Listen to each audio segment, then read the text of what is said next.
வாழ்க வளமுடன். வாழ்த்துக்கள் நண்பர்களே, வாழ்த்துக்கள். அதாவதுங்க, ஒரு உதாரண சாதகம் போடும்போதே பாருங்கள், உங்கள் சாதகத்துக்கு இணையாகவே நாங்கள் பேசுவோம். அதை நீங்கள் புரிஞ்சுங்க.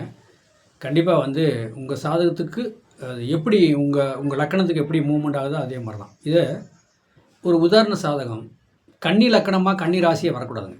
கன்னி லக்கணம் கன்னி ராசியாகவே வரக்கூடாது. அது என்னென்னா காலப்புருஷனுக்கு 6ஆம் இடம்.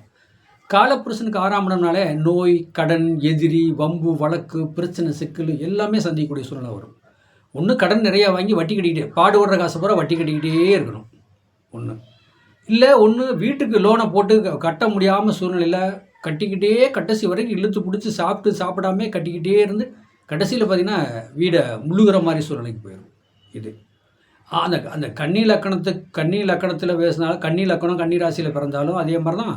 புதன் திசை ஓட ஆரம்பித்தாலும் கடனாளி ஆகிரும், பிரச்சனையாக்கும். கோர்ட்டு கேஸு, புதனை யாருங்க, வம்பு வழக்கு, கோர்ட்டு கேஸு, வக்கீல் அப்படி இந்த மாதிரி அலைய விட்டுரும். அதுதான் புதனோட வீடு. அதை கொஞ்சம் கவனமாக பாருங்கள். கன்னி லக்கணம் லக்கணாதிபதி 6க்கு போயிட்டார். 6ஆம் இடத்துக்கு 7ஆம் இடத்துக்கு போனால் அவர் நீச்சம் அவுட்டு, ஒரு புரோசனத்துக்கு இல்லாமல் இருப்பார். கன்னி லக்கணனால 2 கோர்ஸ் படிச்சிட்டார்.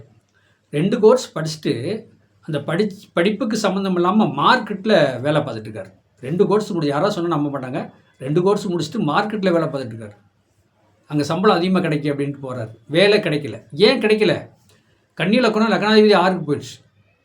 6க்கு போயிட்டு 2க்கு 9 கூடையும் சுக்கரன் அங்கே உட்காந்துருக்கார். குரு யாருங்க, 7க்கும் 4 கூடையும் அவரும் போய் 6ஆம் இடத்துல போய் உட்காந்துருக்கார். அப்போ போகிற கம்பெனியில் ஒரு செட் ஆக மாட்டேது. அவங்க பேசுகிற பேச்சு ஒரு சத்தமாக பிடிக்கல அப்படிங்கிற மாதிரி வந்துட்டார். இடம் வாங்கினார், லோன் போட்டார். நான் சொன்னேன், இடம் வாங்க, கொஞ்சம் லோன் போட்டு கடனாக வட்டி கட்டிட்டு இருந்தீங்கன்னா கூட உங்களுக்கு ஒன்று பாதிப்பு வராது, வேலைக்கு மறுபடியும் போகலாம் அப்படின்னு சொன்னேன். மிதுன லக்கணத்துக்கு 4 கூடையும் குருவா, 7 கூடையும் குரு, 4க்கும் 7 கூடையும் குரு, 6க்கு போயிட்டார் குரு. அந்த குரு என்ன சாரம், குரு சுயசாரத்தில் உட்காந்துருக்கார், சுய நட்சத்திரத்தில் போய் உட்காந்துருக்கார். லோனு கேட்டாச்சு, கெடுத்துட்டாங்க, கட்ட முடியல, முழிக்கிறார், மேலே இங்கே ஒன்றுமே புரியல. 4க்கு 7 கூடையும் 6க்கு போகக்கூடாதுங்க. லக்கணாதிபதி கூட போய் சேரக்கூடாது. லக்கணாதிபதி கூட போய் சேர்ந்தாலே லக்கணாதிபதி நீச்சத்தை நோக்கி போயிட்டுருக்கார்.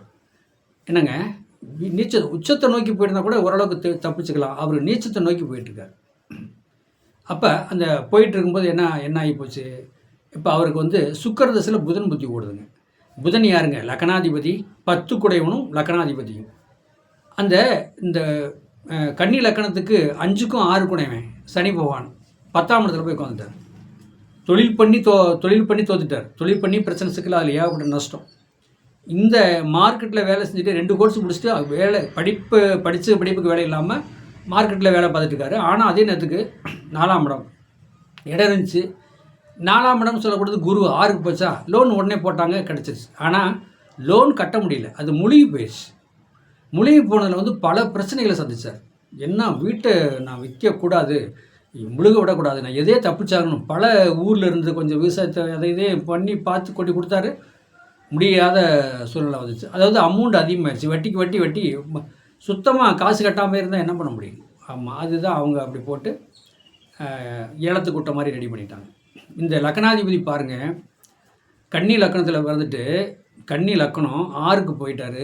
லக்கணாதிபதி சொல்லக்கூடாது, புதன் நீச்சத்தை நோக்கி. அதே நேரத்துக்கு பார்த்திங்கன்னா அந்த 10ஆம் இடத்துல சனி இருக்கார். சனி யாருங்க, இந்த லக்கணத்துக்கு 5க்கும் 6 கூடையும் சனியா. ராகு பகவான் 3ஆம் இடத்துல இருக்கார். ராகு 3ல் 9ல் கேது பகவான் உட்காந்துருக்கார். அந்த ராகு என்ன சாரம் வாங்கியிருக்காரு, ராகு வாங்கின சாரம் சனி சாரம். 6 கூடையும் சாரம் வாங்கி அவர் போய் 10ஆம் இடத்துல உட்காந்தார். அந்த சனி பகவான் வாங்கின சாரம் மறுபடியும் குரு சாரம். குரு 6ஆம் இடத்துல உட்காந்தாரா. அப்போ வீடு எல்லாமே விட்டுட்டு வெளியில் வந்துட்டார். வெளியில் அந்த படிப்புக்கு தகுந்த வேலையை தேட மாட்டாருங்க.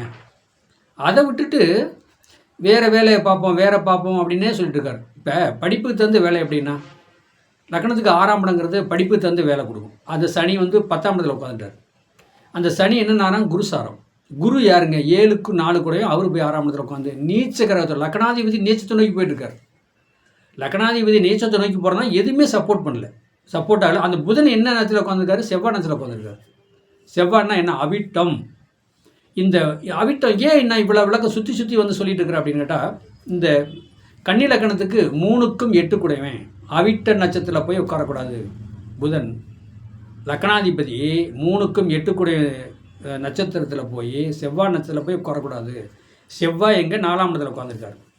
செவ்வாய் என்ன சாரம்? கேது சாரம். அவுட்டா? எல்லாம் சாப்பிட்ட க்ளோஸ். 2 கோர்ஸ் படித்தது போச்சு.